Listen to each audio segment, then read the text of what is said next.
This is Ziggy Anderson Ager here for Seconds Out. Pleasure to be here at the Wassam offices, joined by British champion the realist, Viddal Riley. Viddal, pleasure to be with you, mate. How are you? I'm good, bro. Thank you for coming down. You know what I mean? Big day, big news. So thank you for being here, man. Yeah, you mentioned it there. The big news, you're signing with Misfits Pro. Could you just talk to me about the deal, obviously, and how it all came about?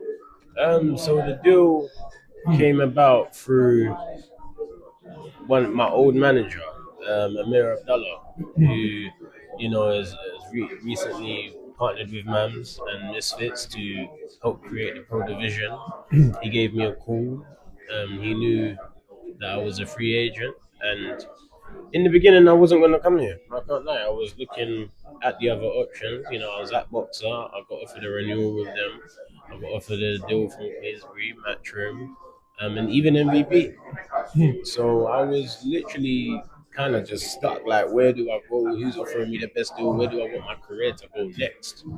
And once I sat down and I thought about it and I thought about my position and who's gonna really help me become the star, like who's gonna really push me forward as the face and not just be amongst the roster.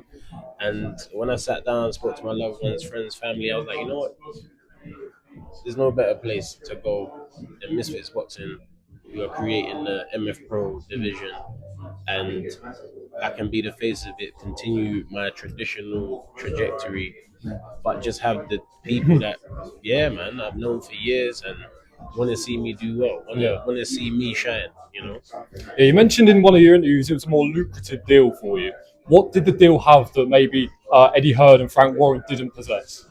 I mean, it was just overall more lucrative. I mean, financially lucrative, control, creative direction.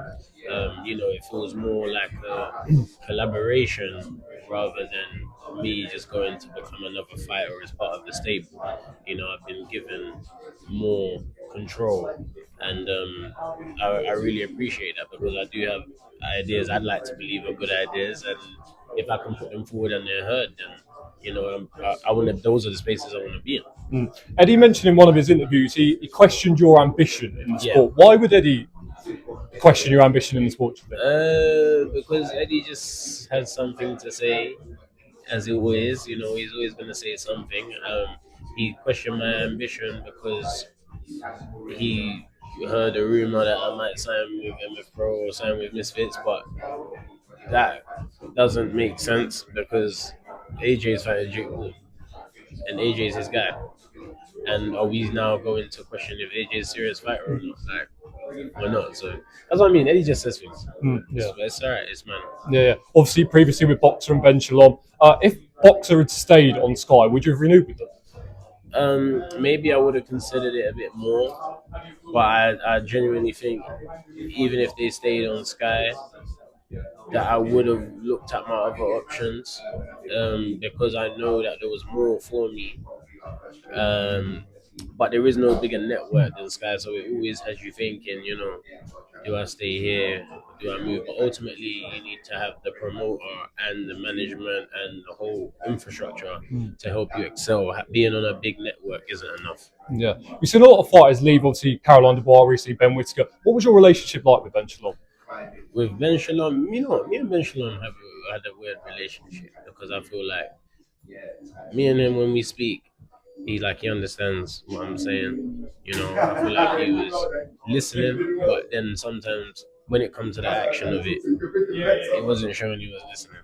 Do you know what I mean? So he's not someone I'm ever having an argument with or having any problems with. But it's just when it comes to what are we talking about, what are we discussing, and how is that going to be put into action, that's where there was always a but I still managed to become the English champion, remain undefeated, become British champion, fight in my hometown. So I'm not. There's nothing bad for me to say about boxing because the opportunities, the position I'm in, is because of the time I spent there. So there's nothing bad to say. It's just about moving forward and growing. Yeah, obviously you got that British title, lovely title there. I believe post bids with ALOT Junior were meant to be today. You mentioned Masternak for the EBU as well. What are the next steps you're looking to take? And are Misfits also the place to do that? Because I think people are going to question whether they can stage events, whether you're going to have to fight on other promotions. Can you just talk to us about that as well? I think Well, there's gonna be no problem in terms of making the fights that need to be made. As you said, the purse bids has been pushed back a week currently. Talks are in advancing with Masternak for the EBU. If there's an opportunity for me to go a level up, then I will go a level up. Obviously, I've got my own ego and feel like anyone that talks shit about me should, if I can, punch them up. You know what I mean? So fighting alloys would be nice, but at the same time, my ultimate goal is always to level up. So if talks are progressing with Masternak and we can fight for the EBU in my next fight, then more than happy to do that. Yeah, ALOT Junior has had a lot to say. Obviously, I saw a bit you did the other day. He said if he doesn't turn up to fight you, he's a little bit. Do you think he will turn up to fight you if he has the opportunity to? I don't know. We'll find out. Only time will tell. Yeah, for yourself as well. Jake Paul, been a name that's been surrounded with you. Obviously, being with KSI, it's been a name surrounded with yourself. You mentioned they're taking on Anthony Joshua. Can you just talk us through your opinions on that fight? I mean, you've seen it since the start, right? Since he fought Deji and he saw Gibb, you were in his corner.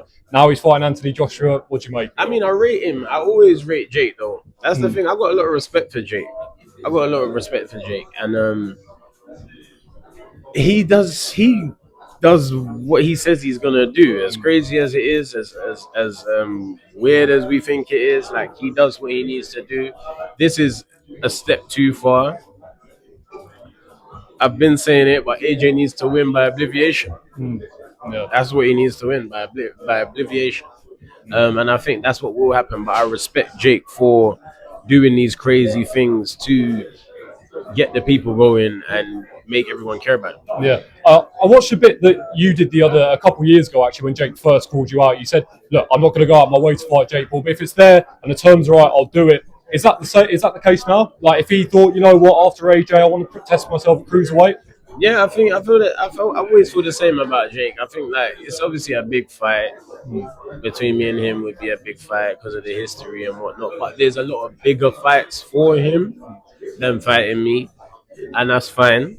And I feel like that's why that fight won't take place, because if Jake is fighting Mike Tyson and getting 80 million views and now fighting AJ and doing all of that, as much as my fight with him would be a big fight, I don't think it's 80 million, you know, if I'm honest. So for as long as he doesn't think that the fight will gather that much reach, because life's not about going backwards, especially for more difficult things, me and him won't fight. And I'm actually cool with that. I'm happy to see him do his crazy shit. Yeah, we saw the British Boxing Board say that if he was to fight Anthony Joshua over here, it wouldn't get sanctioned. Do you think, regardless of what happens against AJ, if he was to, say, try and fight you, do you think that would get sanctioned in the UK?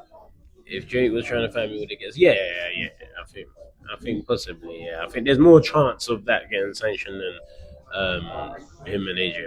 Yeah, obviously KSI, guy you've worked at, probably a big part of this Misfits deal as well. Will we see a return to boxing? Has it been also his training team that have maybe turned him away from boxing with the training? I know you've had a bit to say about that before. I'm not here to do that today.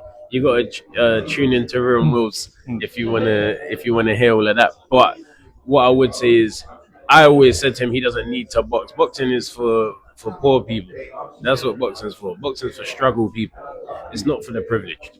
And once you have had the success that he's had in the game, continuing for what? As his friend who has his best interests at heart and not for the entertainment of the people, I will tell him you don't need to put a glove on again. And I genuinely wouldn't mind him never boxing again. I'd rather him pay more interest into my fights and, help me out. Yeah. Final two from me. Obviously, Terence Crawford, bit with the WBC. He told them where to go in terms of sanction if he's in his belt. As a guy, I've loved hearing your opinions over the years. What do you make of seeing that? Man, once you become bigger than the belt, which Terence Crawford is, then you start to say what you want and feel what you want. And I mean, Crawford earned the right to speak his mind. Whether I don't have an opinion agreeing or disagreeing with him, like really, but I just think, okay, you've worked yourself to that level, to that stage, so now you're more likely to do some controversial things. That's it. But Crawford, I rate Terence Crawford obviously as a fighter, as a person, how he portrays himself. So I hear his point, but I also hear the WBCs. Yeah, I first met you at KSI versus FaZe Temper. What's that? 2 years ago now.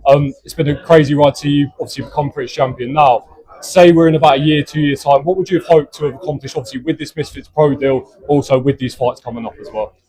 I mean, to just keep leveling up, man. To build the brand, to build MF Pro, to prove to everyone we told you so. We told you we're coming to take over. Now you're witnessing it. So I just want to achieve success, man. I just want to obviously hopefully become a world champion in the process.